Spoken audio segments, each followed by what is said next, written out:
Welcome to the Learning Curve, powered by Turn, the podcast for owners who care as much about their spreadsheets as they do their students. I'm Adam, and I'm here to get into the weeds of running a successful business. Today, we're joined by Quoc. He's been in Vietnam and has education experience for about 20 years. He's the founder of ProEd, the head of EdUverse, and the co-founder of Voices of Change. Welcome to the Learning Curve. Hello, Adam, and thank you for having me on your podcast. My pleasure. First, please introduce yourself. You have a really extensive background. Please let us know who you Yeah. are. My name's Wook, and I've been in the education for about 20 years, starting as a teacher at the early 2000. And I've been working in this for more than 20 years, mostly in the private sector in Vietnam. And now I am helping schools and educators to improve their operations and academic things in the schools. Tell me about what it was like to be a teacher in the beginning. And, that was a while ago. Have you seen it change at all, or is it pretty similar? So I answered the second part first. Yeah, Sure. changed a lot, right? Changed a lot, especially after the COVID and then the booming of AI.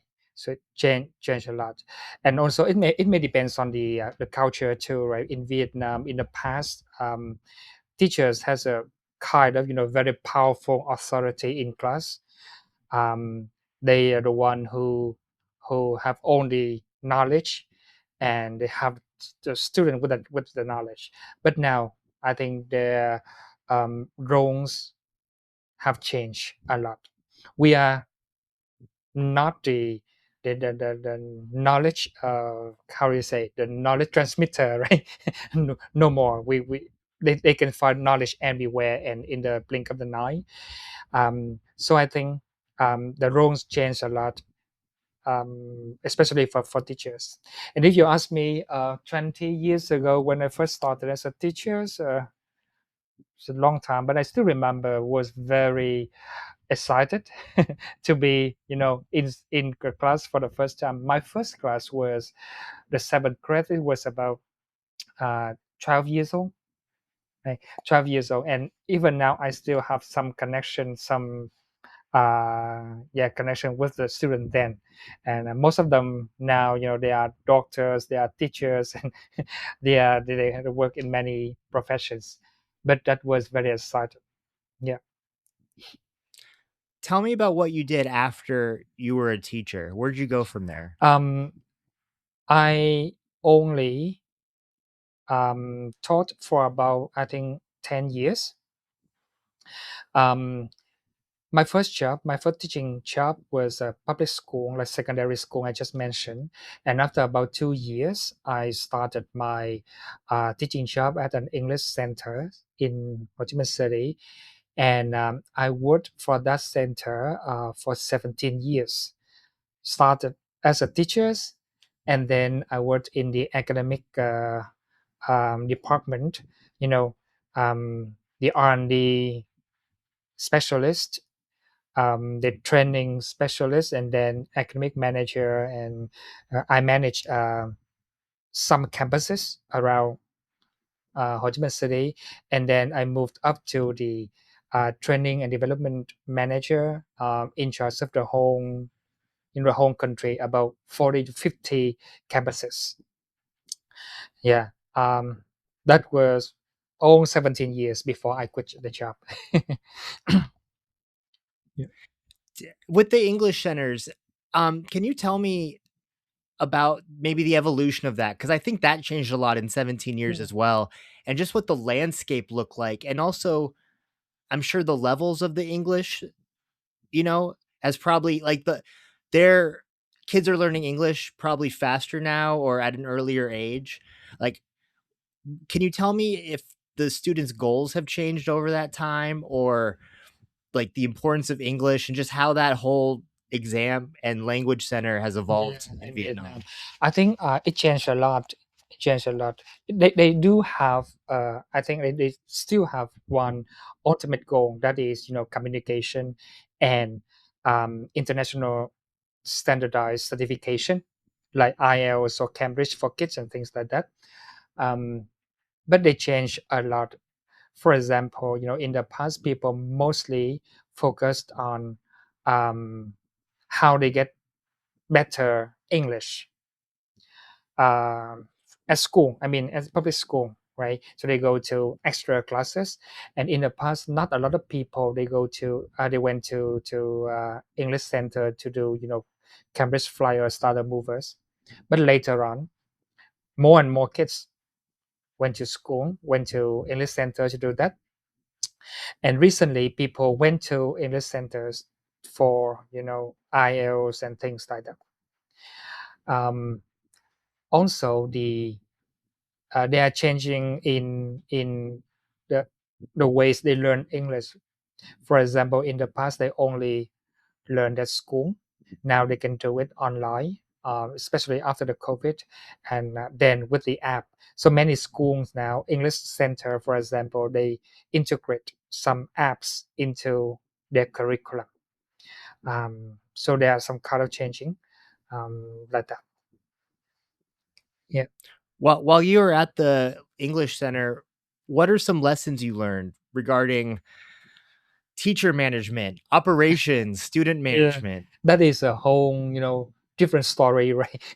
I know what I did my PhD thesis um, about how to help foreign teachers to have more commitment when they teach in English centers in countries like Vietnam and surrounding countries. That was true story. That was very difficult to work with. I mean, difficult in the positive meaning, right? To work with teachers in English center, because in my context, the teachers in English center, they come and work by hour. I mean, we pay them by hours. Um, we do not have a lot of full time teachers, and even for full time teachers here, we still pay them by hours, so their commitment is not very high actually, right? It's very difficult for us to ask them to go um, go to PD session, go to workshops without paying them. Yeah. And it's difficult for us to have them like do something else besides teaching. So that's one thing I think is very difficult. Of course, we have some ways to manage that. We have some ways to encourage teachers to do so, and to keep teachers with us. But that is kind of another world of teaching and teachers. Yeah, compare with teachers at public school or teachers at universities, but teachers at English center is another story. Yeah. Well, honestly, if you don't mind sharing that, because we work with a lot of people that deal strictly with part-time Mm. teachers, or a majority are part-time teachers. What are the strategies you learn to have bigger commitment and have, employee growth even though they're Yeah. part-time? I must say this is behind, but I think everyone's know that is, first of all, the benefits must be competitive, right? Compared with other schools. The benefits here is doesn't mean the financial benefits only, but also other things, like for example, recruitment process must be beneficial for them, right?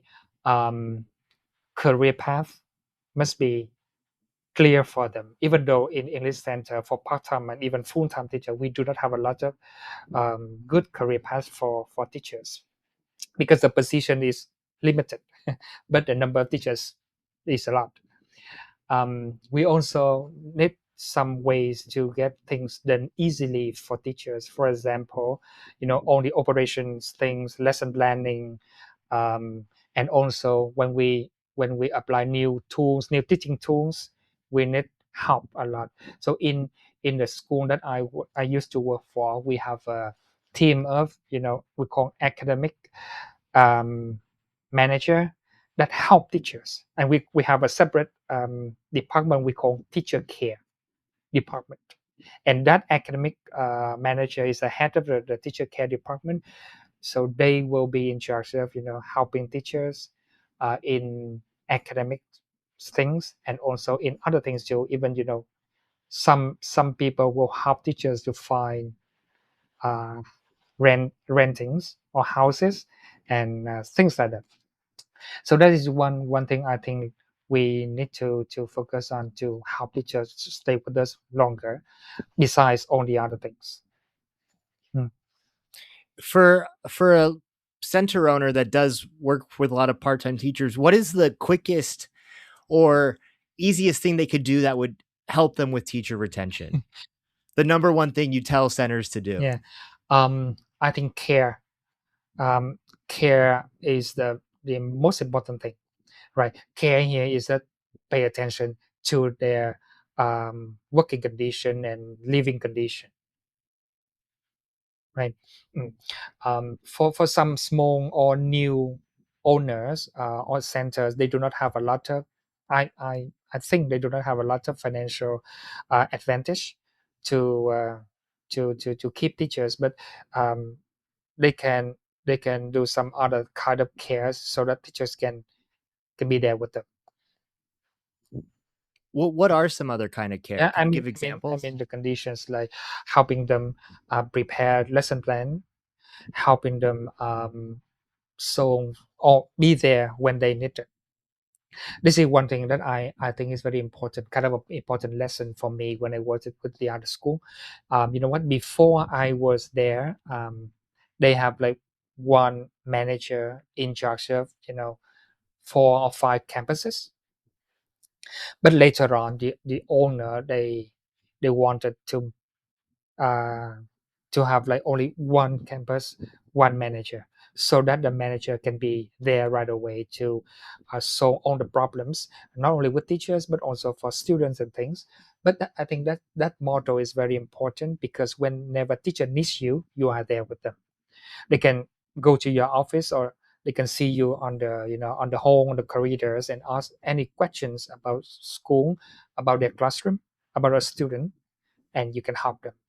So that is the advantage I see from the other school that from the school that I used to work for, and teacher care department is a key. Yeah. Talk a little bit about recruitment as well, because when you're recruiting for part-time teachers, there's usually a standard salary that all the centers offer, usually around the same Mhm. benefits. So how do you compete with the other centers and attract good part-time staff initially? That's a difficult question. Yeah, two things to keep teachers in general. The first one is the rate, right? And the second thing is the total income. And the total income, I mean the number of classes, number of hours they have, right? So those are the two things that I think to keep them.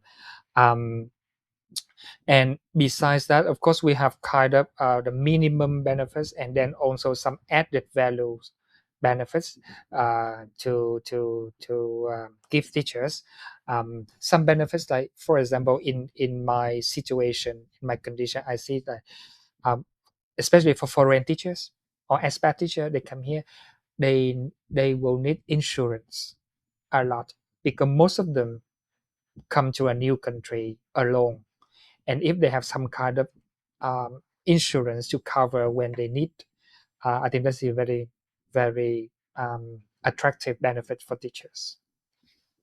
Yeah, and also yeah, Yeah. somebody by their side, for example, when they need, they can ask you directly, or they can ask a person aside to help them, especially when they first come to a new country. That's important.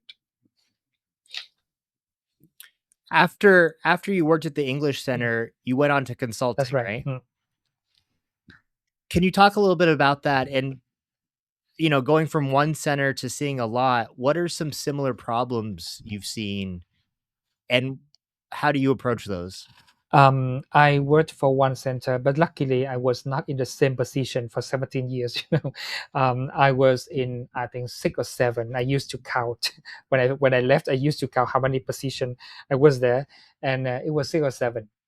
And I have about 5 years working in the head office as a kind of operation manager of academic departments.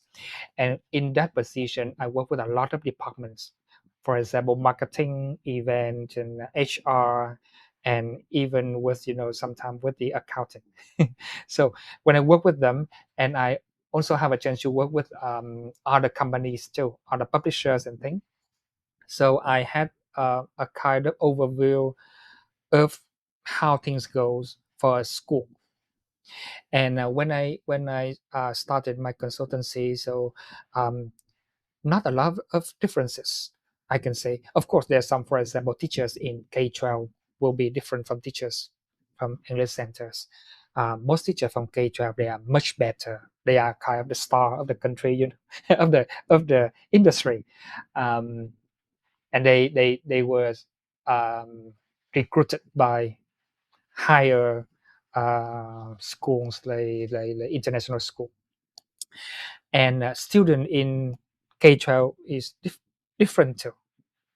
um, and a student in English center, they easily comes and they easily go, but for K-12 it's not the same. So I see the differences, but I usually look at the core value, the core characteristics of each group, and I try to find a similar between them. And so far so good. There was no kind of conflict between those things. Um, and there's one good thing that after 4 or 5 years in the consultancy, I can understand a lot about different contexts and different situation, so that I can help our clients better. Mm. What are some similar operation problems you see across the places you've worked with? You mean problems? Like what are problems or things you've had to Okay. address, Mm. right? Usually there's always going to be some type of operational issues because you're dealing with a lot when you're running a center. What are some common threads you've seen, and usually what is your fix for that, or what do you recommend?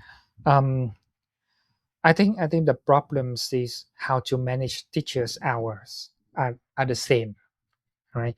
Um, the problems are different, but that is the same problem that we have in both contexts, English centers and K-12. For English centers, the teachers come and go easily, as I said, and then um, their hours, because they are part time and they paid by hours, so we need a system that can help manage them very effectively. For example, when I worked in that school, that is the biggest English center in Vietnam. Um, at the time I worked there, they have about 2,000 teachers.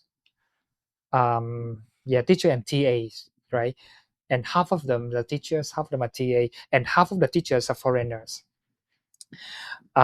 We have to manage their schedule um, individually, and then at the end of the month, that the payroll and all the the salaries a big problem. In the past, at the beginning, we use Excel, and for Excels we had to make a very big formulas and things like that, and even a wrong space in the formula will go to a different results in their salary.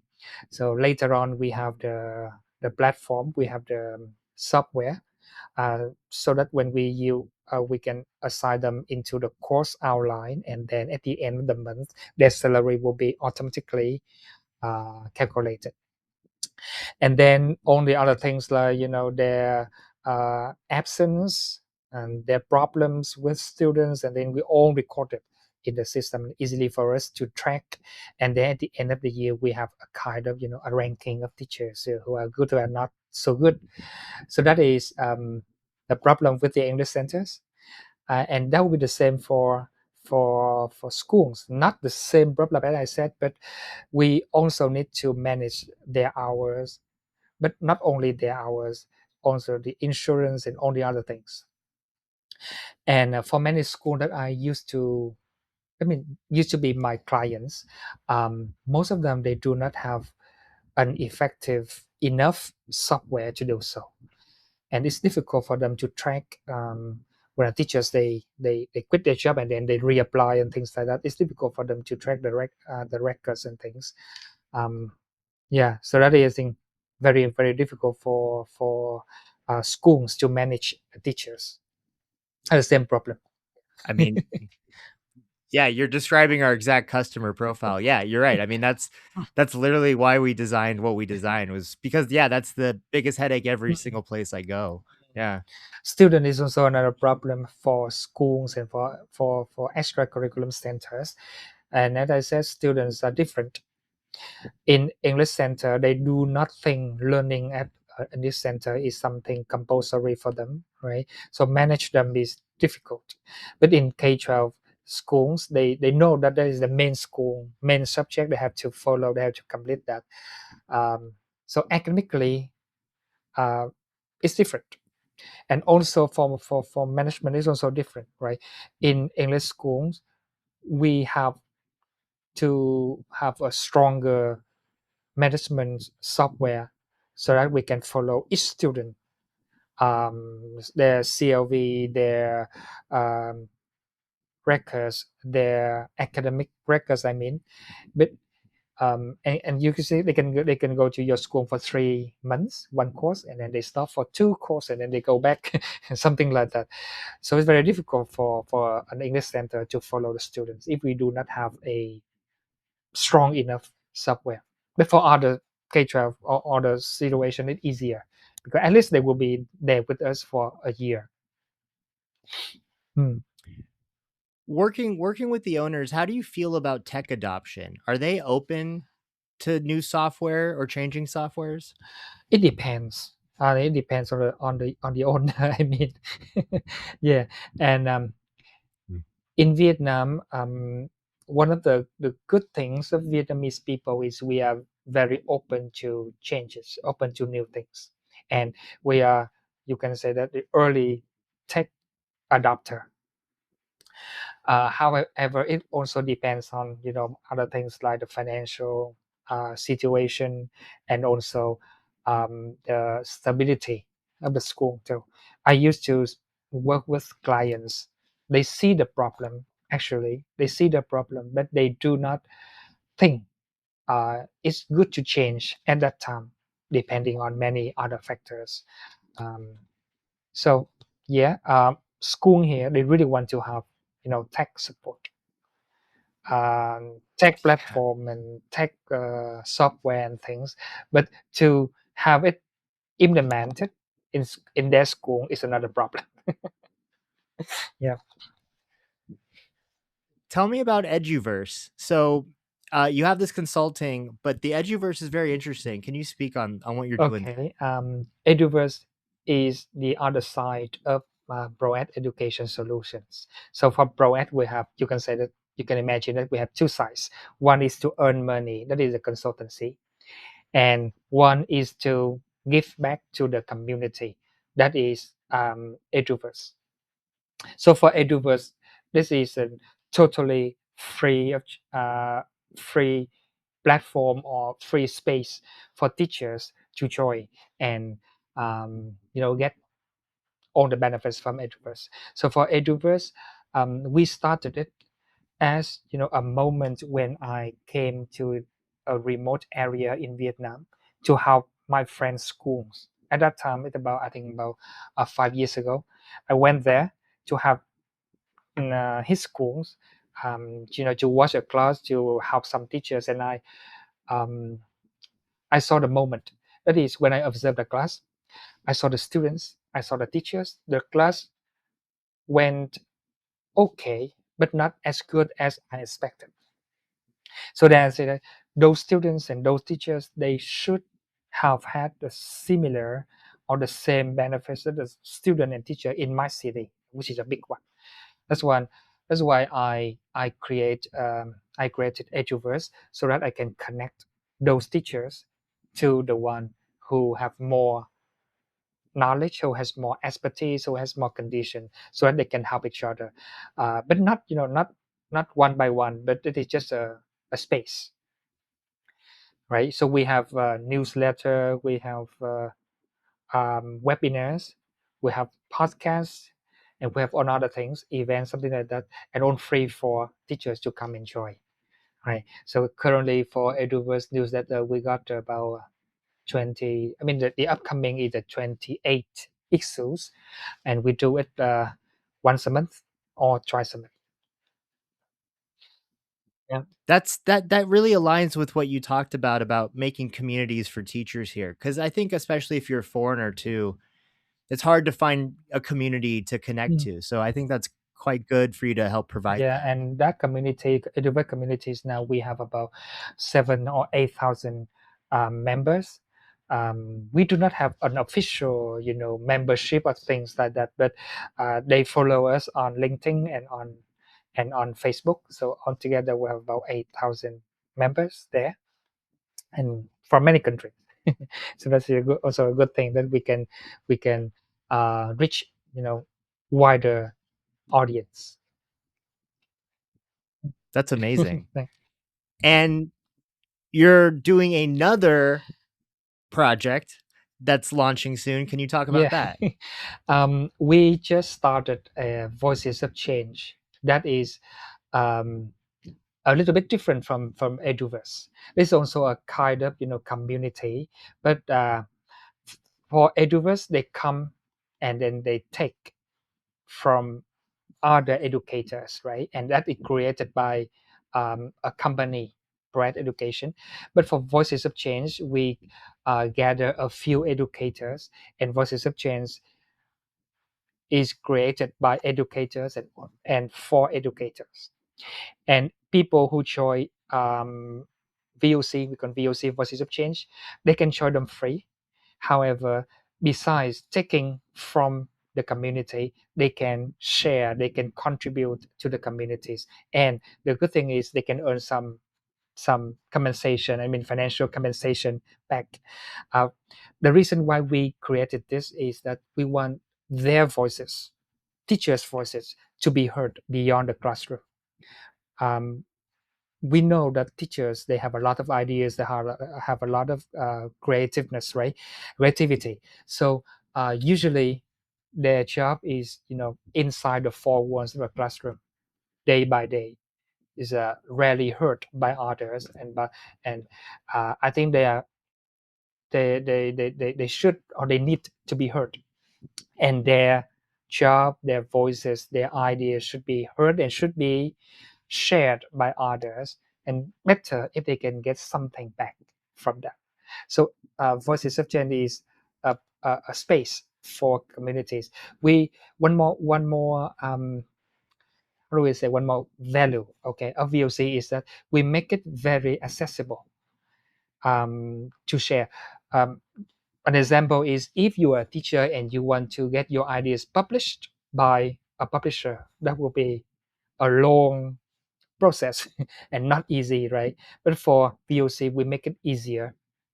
They can get published, and they can put for example, their books on the platform, and they don't need to pay anything to get that, but they can sell that, and the process is quite simple.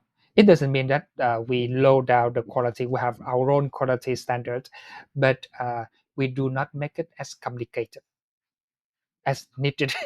So accessibility is one of the values of VOC.